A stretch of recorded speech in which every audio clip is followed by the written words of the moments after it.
Smith & Wesson is probably my favorite American handgun manufacturer in history, but there's really only been 5 or 6 pistols they've come out with in the last 20 years I've been remotely interested in, with about half of those being revolvers.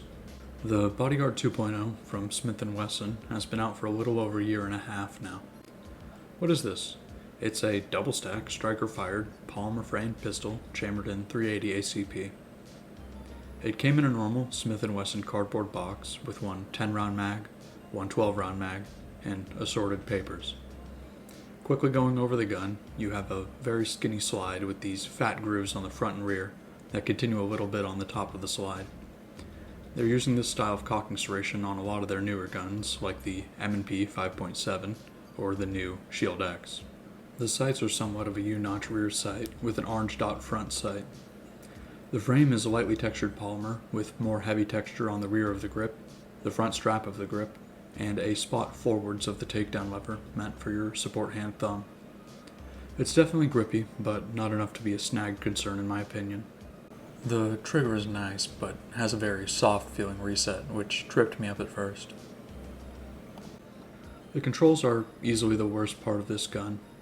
The takedown lever having texture to rest your thumb on, a different texture than elsewhere on the gun by the way, is not something I care for, although perhaps this is an attractive feature for some. The slide release was incredibly stiff at first, but it did loosen up after only a mag or two of ammo, no problem. The safety was about 10 times harder to move when I first got it. I had to move it up and down using both sides, it's ambidextrous by the way, about 30 to 40 times before it became usable and possible to actuate with just one thumb.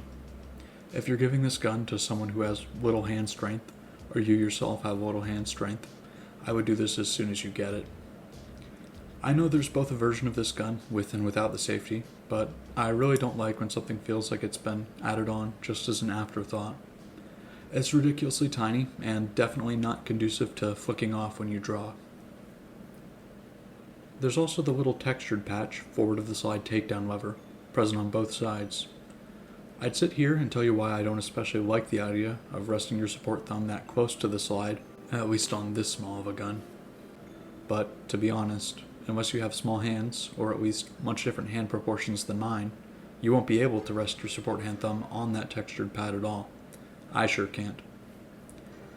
In terms of dimensions, it's very similar to the LCP Max, another small double-stack .380. It comes in at around 5.5 inches long, 4 inches tall with the standard magazine, and just shy of 9/10 of an inch thick.